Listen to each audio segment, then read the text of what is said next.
If you're a CFO or senior finance leader thinking about going fractional, then this video is for you. I went fractional in 2019. I built a firm of 8 people, and now in 2026, I'm switching back to a full-time role. So in this video, I'll explain why I made both of those decisions, what I've learned after almost 7 years of doing fractional properly, the pros and the cons. So just to give you some context first, why did I go fractional in 2019? So what was happening at the time was that I was working as a senior finance leader in a fast growth business. We had just done an exit, so an IPO on the London Stock Exchange, and we were now a listed entity, which meant that the working environment was quite different to what it is at a startup and scale up because you had those quarterly cycles. I had worked for a listed company before, but this was the first time in a while. And after about 9 months, I decided working for a large listed company wasn't for me. I wanted to go back to the startup environment because that's what I really enjoy. And to date, I have about 20 years experience in startups. So I really like that early stage where things are quite chaotic. There's lots of pivots, there's lots of changes, and you can really make a difference. Really early stage startups, they definitely need CFO level input, but they can't afford it. And they actually don't really need a full-time CFO. Even though founders are overwhelmed and the finance is often reactive rather than strategic, a lot of very early stage founders, they just have, say, a bookkeeper and a tax accountant, and that's about it. So fractional felt like a gap in the market at the time. In 2019, there was also only a few of us doing fractional. We didn't even call it fractional, we called it portfolio CFO because you're working on a portfolio of clients. It wasn't as well known as it is today. So right now, fractional is much more common. I would say COVID probably has a lot to do with that, but also people want that flexibility. It is appealing both to CFOs and to founders. So the appeal for me was multifaceted, and I'll go through that. But it was a deliberate choice to go fractional, and I wouldn't say I fell into it, but I knew a couple of fractional HR directors and marketers. And so that's why I came up with the idea of working as a portfolio finance. And initially, I was kind of given a role by these fractionals in different areas. So they were doing fractional HR for a SME and said, oh, they really need help on their finances. Can you come in and help them a couple of days a week? So that's kind of how I started. So now I want to go through the pros of going through fractional. So what really works well and why I really do enjoy fractional. And then the cons of going fractional and what are things that you do need to think about if you want to go the fractional route. The first pro is variety and pace. So if you really like juggling, you really like working for many different businesses, different problems, different models, and also potentially have a faster learning curve, then working fractional is probably for you. You are juggling. You do have to think about how you manage that. But if I really like that, I really like that fast pace type of environment. And so having lots of different things to juggle for me, I really enjoyed. I work for many clients at once. I don't dedicate a day per client. I used to do that. So pre-COVID, particularly, you used to still go into their offices. So I would go into someone's office for 2 days a week and then go into someone else's office for 2 days a week. That's obviously changed. And so now I basically keep timesheets. So I work for lots of different clients at different times. So if you really enjoy the variety and you do get bored just looking at one person or one business at all times, then this could be quite interesting. But it was certainly something that I really enjoyed. Another real nice thing about fractional is that you can really make an impact, but without internal baggage. So sometimes you do become a bit of a therapist because people just tell you all of the internal politics that's going on. Not all the time, but sometimes. But you're not involved. You don't have to worry about internal politics. You don't have a long history with your clients. And so there's nothing to untangle emotionally. And so that's quite freeing. The other thing I really noticed as well is because you are external and your founder is your client, but not your boss, then it's much easier to challenge the founder. So it's much easier to say that to a founder, you're wrong, you're doing this wrong, within reason. But it's much easier, I found, to challenge a founder. I would say now that I've been doing this for a long time, for nearly 7 years, I'm probably now going into a corporate environment and I am much more confident in challenging founders, having being older and wiser and more experienced, shall we say. But I'd say at the beginning of being a fractional CFO, I probably wasn't as confident as I am today because I hadn't done it as much. And so when I have challenged founders on a weekly basis and many different types of founders as well, then you'll definitely get that confidence. And so I found that you very much are brought in for judgment and not for comfort. So they do kind of expect you to challenge them a bit more than perhaps what they did. So the other one is flexibility. So flexibility, I would say, is a massive benefit of being fractional. And I would say many people think of flexibility as the number one.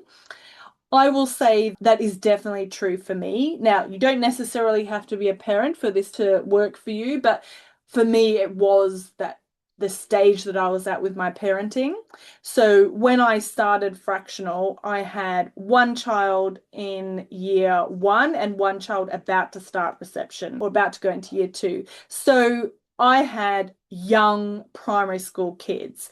Before they started primary school, they were at childcare, which goes from 8 a.m. to 6 p.m., 50 weeks of the year. And even though it's hectic because you're an early stage parent, by the time you go into primary school and they have 14 weeks holiday, you're like, oh my God, this is an absolute nightmare. And so after doing that for a year or two years, I'd say 18 months, it just becomes hard. It just becomes hard having to work out the after school activities, potentially nannies, after school pickups, drop-offs, and then 14 weeks of holiday clubs. Okay, maybe not that many because you do take holidays, but 10 weeks of holiday clubs because you're working full time and potentially going into the office all the time. So obviously pre-COVID for me in 2019, I was going into the office 5 days a week. So it just wasn't possible. It was possible, but it was hard. And lots of people have to do that for the entire school life of their children. And it's really hard. And so for me, I decided that by being fractional, it meant that I could decide when I wanted to work and when I didn't want to work. So to be fair, I probably still did 8 hours a day, if not more, but it was when I wanted to do it. So I could drop off the kids, I could pick them up, I could drive them to their activity. If they had something on at school, I could be there. If it was school half term, I only did half days. It just made life easier. So flexibility, I definitely take more than, so in the UK, 25 to 28 days holidays plus public holidays is quite normal. I know it's less in America and more on the continent, but when you're a fractional, that can be more or less depending on how much you want to earn. So for me as well, I definitely traveled more than 25 days a year because I could work remotely. So I could go to Spain for a week. I could choose which times that I'd want to meet people if I needed to, and I could do a couple of hours a day if I wanted to, or not. And so that flexibility is really interesting. So even if you're not a parent, but you want to be travel loads more than you currently do, or you've got other commitments, whether that's looking after a parent or whatever it is, flexibility is something that fractional can offer that a corporate job just can't. The next one is pattern recognition at speed. So I would say, having worked with multiple pre-revenue seed Series A businesses over the last 7 years, 75% of the issues are the same with every single client. and 25% is nuanced or bespoke. And so now, having been fractional for over 6.5 years, I'm much better as a fractional CFO than what I was back in 2019. So I have very much a SOP of the first 6 months with every single client. This is what we're going to implement, do. This is why I can build a team. And we just smash through all the things that they need. Obviously, there's a 25% that it needs your judgment, but you just get better and better and better and better. If you're going from one full-time job to another full-time job, you don't get that pattern recognition at speed like you do when you're working with multiple clients and you take on new clients quite regularly. There's some periods where we'd have a new client every 1 to 2 months. And so we would just get stuck in and implement the same thing straight away. So that's something, it's a real upside of being fractional, is that it really improves your judgment and your implementation, I suppose. Number 5 is stronger commercial instincts. So fractional work really focuses or forces you actually to focus on what is important. You don't have time to get lost in theory or perfection or the things that are immaterial. You're going to focus on things that really move the needle or move the dial, things that the founders really care about and what investors in the board really care or react to. And so you have to become much more commercial because of that. You have to. You can't start fiddling around on things that don't move the dial. You just have to be a real change maker as fast as possible. So I definitely know this because the client that I'm moving to as a CFO, we have been writing a list of all the things that we want to do but haven't had time to do. And it's a big, long list. There's nothing on there that gives me concern. There's nothing on there that I'm like, oh, we really should be looking at this now because it's an oversight. It's more, we just haven't had the time to do these things. And ideally, as the company grows, we need to get these things in place so that growth can be done in a better, more governance structure. And it's just because, as this company has been a client of ours, we've just focused on the material things, the things that really matter. Confidence from being hired as a judgment. So as a fractional CFO, you really brought in, as I mentioned, you're expected to challenge the status quo. You're expected to say no, and you're expected to bring in an outside perspective.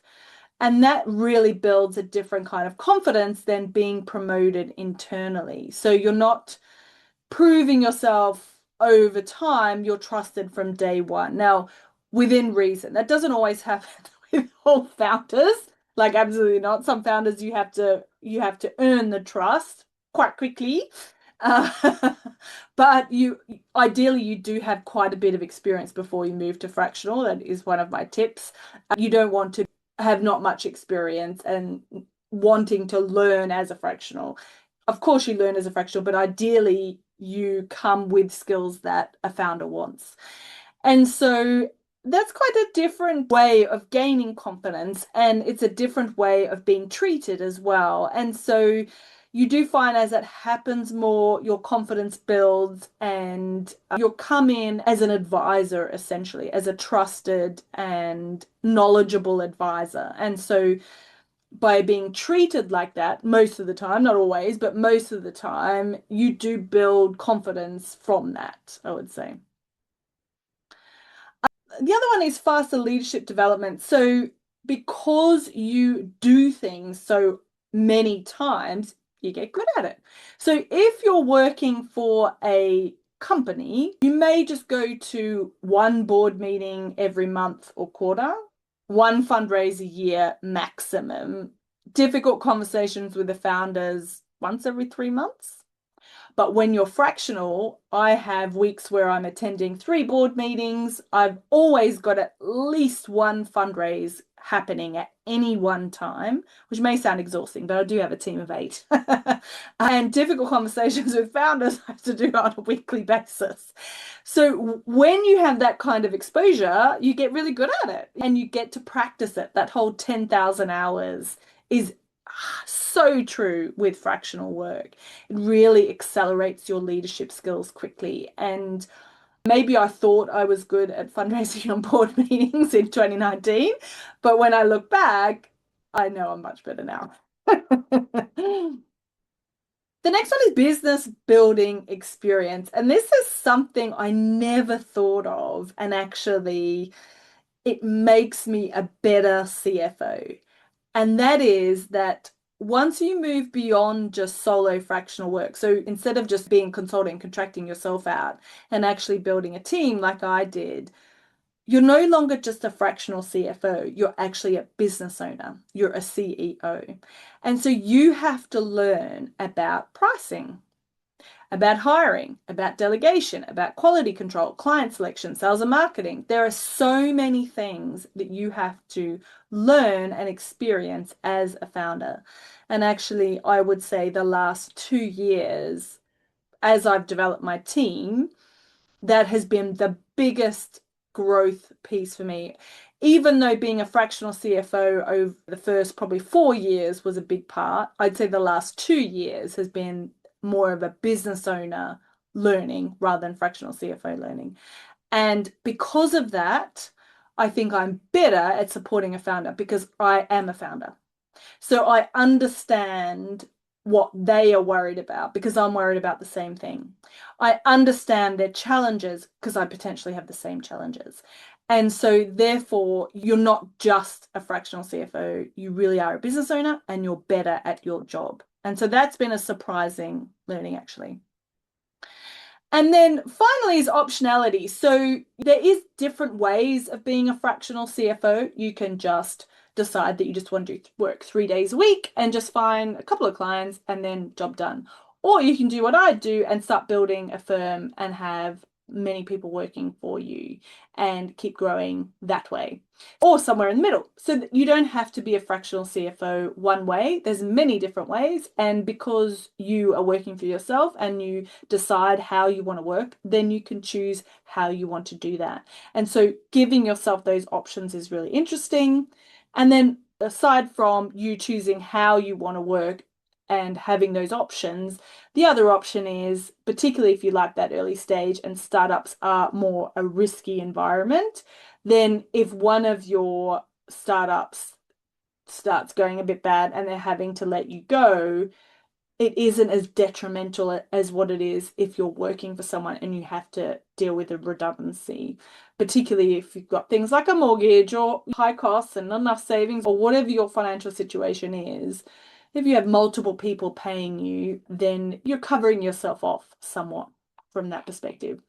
The only negative on that, of course, is you don't get a redundancy payment and potentially there may be an invoice that's unpaid. So it's not necessarily all roses, but that is some of the things. Okay, what are the cons of going fractional? So context switching is real and can sometimes be a real challenge. So particularly if you're not experienced at this before. If you have been an auditor before, then potentially this will be easier to going back into that. But every client is at a different stage. Some are the pre-revenue, some are seed, some are Series A, even up to Series B. You've got different systems. So a different finance tech stack that you have to learn, different founders, different founder expectations, different goals, and you are constantly reloading context. So sometimes it can be a bit mentally expensive over time. It's worthwhile keeping a cheat sheet for each of your clients so that if you need to, you've just got something to quickly refer to for 30 seconds before you catch up with the founder. I found that's quite useful, but you are constantly switching context, so that can be a bit challenging. You're never fully inside, so you definitely influence, but you don't always own the outcome. So sometimes execution does still really depend on the internal team, and some recommendations never get implemented properly. So again, this does depend on how you want to work and how your client wants to work. So with some of our clients, we are very much in an advisory role. We probably do about 2 days a month. And so it is very much up to them to implement. Other clients we're doing 2 to 2.5 days per week. So we actually own the implementation, and the finance team have a dotted line to us, as in the junior finance team and the bookkeepers have a dotted line to us. So we very much are more of an internal member of the team rather than external, even though you're not part of the all hands, you don't get invited to leadership days, there, or some Christmas parties, but I usually say no. So, but you aren't part of their team. You're very much part of your team. So your fractional team is the team that you're part of. Scaling yourself is hard. If you decide that you want to scale into a firm, then that's not easy. So there's a ceiling if everything depends on you. So you have to either stay small or build a firm, and you do have to choose what you want to do. You may want to just do, like I did, fractional CFO on your own for a year or two. And if you really want to build it, knock yourself out, or you might be happy to stay small. But, it is a challenge. I would say over time, I stopped being me as a fractional CFO and I built a proper business. So I built a fractional firm. At one point, I had 8 people working with me. We supported multiple startups and scale-ups at once. And we built a very repeatable way of working, not just ad hoc advice. But I would say that didn't happen by accident. So, I had to learn how to onboard quickly. Definitely made lots of mistakes on how to do that. We had to spot problems early. So it was, working out a way of doing that. And I also had to learn where fractional works brilliantly and where it doesn't. So I would say that I'm relatively confident in understanding what a good fractional CFO looks like and what the skill set is. But I am still learning. You're never going to be perfect, but I definitely know much more now than what I did back in 2019. So why am I switching back in 2026? So this is a bit that people often are finding surprising when I'm telling people that I'm switching back. I have to say I'm not switching back because fractional didn't work. At the beginning of 2026, I had a 12-month plan of continuing growing my firm, and I had just hired a fractional marketing manager who unfortunately delivered me a 12-month plan as well at the end of January. But I'm switching back because I've been lucky to receive a full-time role on the table that is just too good to walk away from. It's a client that I've been with for many years. I know the team really well. It's at the right stage of business. There's absolutely a level of trust, scope and influence, and there's long-term upside. So some opportunities only come around once, and after years of advising from the outside, there is something appealing about owning the outcomes end to end, really getting into the details on one business and building something long-term internally. So for me, this isn't a step backwards. Again, like fractional, it was really a deliberate choice, and it wasn't an easy decision either. I did have to mull over it for quite some time, particularly because it was a surprise. And probably when this role finishes, or when it comes to a natural end, whether that's an exit or what have you, I actually do expect to go back to fractional again and just pick up what I left off before and just use everything that I've learned to date, really. So I don't think I'll choose another job after this one. I think I will definitely go back to fractional. But yes, so what would I say? Fractional versus full-time. So I'd say fractional isn't a lighter option. It is intense. It does require fast judgment and you don't get time to settle in. So there isn't a learning process you have to implement straight away. But full-time isn't safer. So, the wrong role can be really limiting. The right role can be transformative. So the real question isn't fractional versus full-time. It's what problem are you trying to solve at this point in your career? So even though I'm switching back to full-time role, I'm not stepping away from fractional. So after nearly 7 years, I know what good fractional looks like. I know the mistakes people make. I know why some succeed and others burn out. So I am actually currently building a fractional CFO module that kind of sits within FLF. So just because I think all the things that I've learned like with the FLF course, I feel that it's worthwhile sharing, basically. So if fractional and going fractional is something that you're really interested in, then I will leave a link to a waitlist below, and you can click on that link and put your name down, and I'll email you when that fractional module is available. And if you're interested, you can take a look. And yeah, I'm really excited about going through all the things I learned, and also because when I go back to fractional, it would be nice to have everything written down so I can refresh my memory. But yeah, I would say fractional has absolutely changed my career. I am a much better CFO because of it, 100%, both in confidence, both in skills, understanding the founder, practicing attending board meetings a million times and fundraising a million times.